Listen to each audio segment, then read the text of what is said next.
मैं हूं Nandkishore Joshi, executive editor, क्रांति उड़ीसा वेब टीवी। आज मैं संपूर्ण एक नया विषय को लेकर आपके सामने प्रस्तुत हुआ हूं। विषय का नाम है शाकाहार भोजन, वेजिटेरियन फूड। इसके ऊपर मैं आज आपके सामने दो शब्द रखूंगा। ईश्वर ने हमें जो शरीर दिया है, जो मानव शरीर दिया है, वो केवल शाकाहारी भोजन करने के लिए ही दिया है। हमारे शरीर की संरचना इस हिसाब से हुई है कि हमें मांसाहार नहीं होना चाहिए। कभी भी मांस मतलब नॉन वेज कभी भी खाना नहीं चाहिए। हमारे जो दांत प्रभु ने दिए हैं वो दांत भी छोटे साइज के दांत हैं और वो दांत भी नुकीले नहीं है। वो दांतों की संरचना भगवान ने इस तरह की है कि हमें अगर शुद्ध शाकाहारी सात्विक भोजन अगर हम करेंगे तो हमारे लिए वो सुपाच्य है और पचन योग्य है और पचेगा भी। वहीं अगर हम लोग नॉन वेजिटेरियन फूड अगर खाएंगे तो एक तो हमारी दांतों की संरचना उसके अनुकूल नहीं है। दांत हमारे नुकीले तीक्ष्ण दांत नहीं है, लंबे लंबे बड़े बड़े दांत नहीं है। वो सब शेर के या कुत्तों के होते हैं। जो लोग सब नॉन वेज खाते हैं उनका प्रिय भोजन है नॉन वेज। वो लोग जानवरों का शिकार करते हैं, मांसाहारी हैं, उनके दांत उसी हिसाब से प्रभु ने बनाए हैं। लेकिन हमारे दांत जो हैं वो प्रभु ने इस तरह से बनाए हैं कि हमें शाकाहारी भोजन ही करना चाहिए और शाकाहारी भोजन शरीर के लिए सबसे ज़्यादा स्वास्थ्यप्रद है। ये बड़े बड़े वेदों में, शास्त्रों में भी लिखा है। अब मैं आपको बताऊं एक दो बात और कि जैसा हमारे धर्म में, हिंदू धर्म में भी है, बौद्ध धर्म में, जैन धर्म में भी है, अहिंसा परमो धर्म है। इसका मतलब क्या हुआ? हमें जीव जंतुओं के ऊपर हमेशा दया भाव रखना चाहिए। जीवे दया, हमारे धर्म ग्रंथों में लिखा हुआ है। हमें जीव जंतुओं के ऊपर हमेशा दया भाव, कृपा भाव ही रखना चाहिए। कभी भी किसी के साथ कोई हिंसा नहीं करना चाहिए, ना तो मनुष्यों के साथ, ना किसी जीव जंतुओं के साथ। हमेशा कृपा भाव, दया भाव ही रहना चाहिए। हमारे धर्म ग्रंथों में भी ऐसा लिखा हुआ है। अब मैं आपको एक और बात बताऊं कि हम लोग किसको रोल मॉडल मानते हैं। जो हमारे देश में जो अच्छे अच्छे क्रिकेटर हैं, अच्छे अच्छे फिल्म स्टार हैं, उनको हम लोग आदर्श मानते हैं या रोल मॉडल जिसको अंग्रेजी में कहते हैं। वो रोल मॉडल के बारे में मैं आपको बताऊं। जैसे मुंबई में हिंदी फिल्म इंडस्ट्री में सबसे बड़े आज के दिन अभिनेता हैं अमिताभ बच्चन। उनकी उम्र हो गई है 79 ईयर्स, मतलब 79 साल के वो हो गए हैं। वो आज भी 79 साल के बुजुर्ग जैसे नहीं दिखते। एकदम बॉडी फिटनेस 25 साल के छरहरे नौजवान के जैसे उनकी बॉडी फिटनेस है।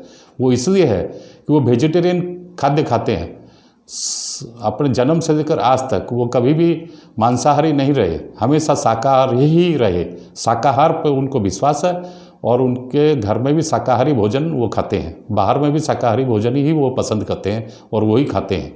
अब मैं दूसरा नाम आपको बोल दूँ, रेखा, जो हमारे देश के विख्यात हिंदी फिल्म एक्ट्रेस हैं, अभिनेत्री हैं। वो दक्षिण भारत के एक विख्यात अभिनेता जेमिनी गणेशन की सुपुत्री हैं और वो हिंदी फिल्म में कम से कम 50-52 साल से राज कर रही हैं। उनकी बॉडी फिटनेस के लिए भी सब कोई रेखा का भी उदाहरण देते हैं। उनकी बॉडी फिटनेस, उनकी ब्यूटी, ये सारी देखने, सुनने, समझने लायक है। उनका भी शरीर का वो कई बार इंटरव्यू में बोल चुकी हैं कि मेरी सेहत का, मेरी स्वास्थ्य का राज है शाकाहार भोजन। इन दोनों का मैंने आपके सामने उदाहरण दिया। वो भी 66 साल की है। जैसे अमिताभ बच्चन 79 ईयर्स ओल्ड, ये 66 ईयर्स ओल्ड, और दोनों के दोनों 25-30 साल के जवान जैसे लगते हैं। अब मैं आ रहा हूँ, एक दो चार उदाहरण और दूंगा। मल्लिका शेरावत, कंगना रनावत, ये भी जो है आप देखें, करीना कपूर खान, विद्या बालन, ये जो चंद नाम मैंने आपके सामने रखे हैं, सुझाए हैं, ये सारे के सारे बारंबार इंटरव्यू में मीडिया के सामने बोलते आए हैं कि हमारी बॉडी फिटनेस का, हमारी सुंदरता का, स्वास्थ्य का राज एक ही है, वेजिटेरियन फूड। अतः हमें हमेशा वेजिटेरियन फूड ही खाना चाहिए। मांसाहार फूड कभी भी नहीं खाना चाहिए।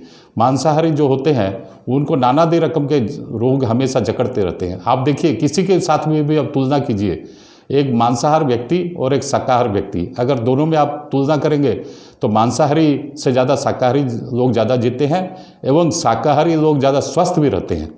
अब मैं एक और उदाहरण आपके सामने रखूँगा। जैसे हमारे ईस्टर्न जोन जो भारत का है, पूर्वांचल, वो पूर्वी क्षेत्रों में आप देखेंगे उड़ीसा, बंगाल, बिहार, झारखंड इत्यादि आते हैं। इन चारों स्टेट में एक ठाकुर अनुकूल चंद्र हैं। वो ठाकुर अनुकूल चंद्र के शिष्य लोग यहाँ तक कि प्याज लहसुन भी नहीं खाते। मांसाहार तो बहुत दूर की बात है, शुद्ध शाकाहारी वो सब हैं। अब दूसरे मैं एक और बात आपको बताऊं, सारे भारत में आप देखेंगे मारवाड़ी भोजनालय है, वो मारवाड़ी भोजनालय में कहीं भी आपको मांसाहार नहीं मिलेगा, सब जगह शुद्ध शाकाहार। अब यहीं पर मुझे मालूम है कटक में भी, बादामबाड़ी में और दूसरी जगह में, पुरी में भी मैं देखा हूँ कि मारवाड़ी भोजनालय नाम है लेकिन उसमें को मांसाहार तो परोसता नहीं है। एक आदमी जो शाकाहारी है उसको विश्वास है कि यहाँ मैं जाऊँगा तो मुझे शुद्ध सात्विक शाकाहारी भोजन ही मिलेगा। उसलिए जो मारवाड़ी नहीं होते हुए भी जो लोग दूसरे लोग भी इसको, दूसरे लोग जो भोजनालय खोले हैं वो लोग इसीलिए नाम दिए हैं कि तीर्थयात्री लोग बाहर से आए हुए, यहाँ पर बादामबाड़ी बस स्टैंड में मैं देखा हूँ एक मारवाड़ी भोजनालय लिखा हुआ है, उनको मालूम है कि मारवाड़ी भोजनालय लिखने से शाकाहारी भोजन ग्रहण करने वाले उनकी दुकान में आएंगे, उनके रेस्टोरेंट में आएंगे। उसी तरह पुरी में भी जो तीर्थयात्री आते हैं मारवाड़ी भोजनालय नाम से, वहाँ तो ग्रैंड रोड में कम से कम भी 2 या 3 मारवाड़ी भोजनालय है। सबको मालूम है कि तीर्थयात्री लोग आते हैं मारवाड़ी भोजनालय के नाम से, उनमें विश्वास जमेगा कि यहाँ मांसाहार बिल्कुल नहीं है, शाकाहार है।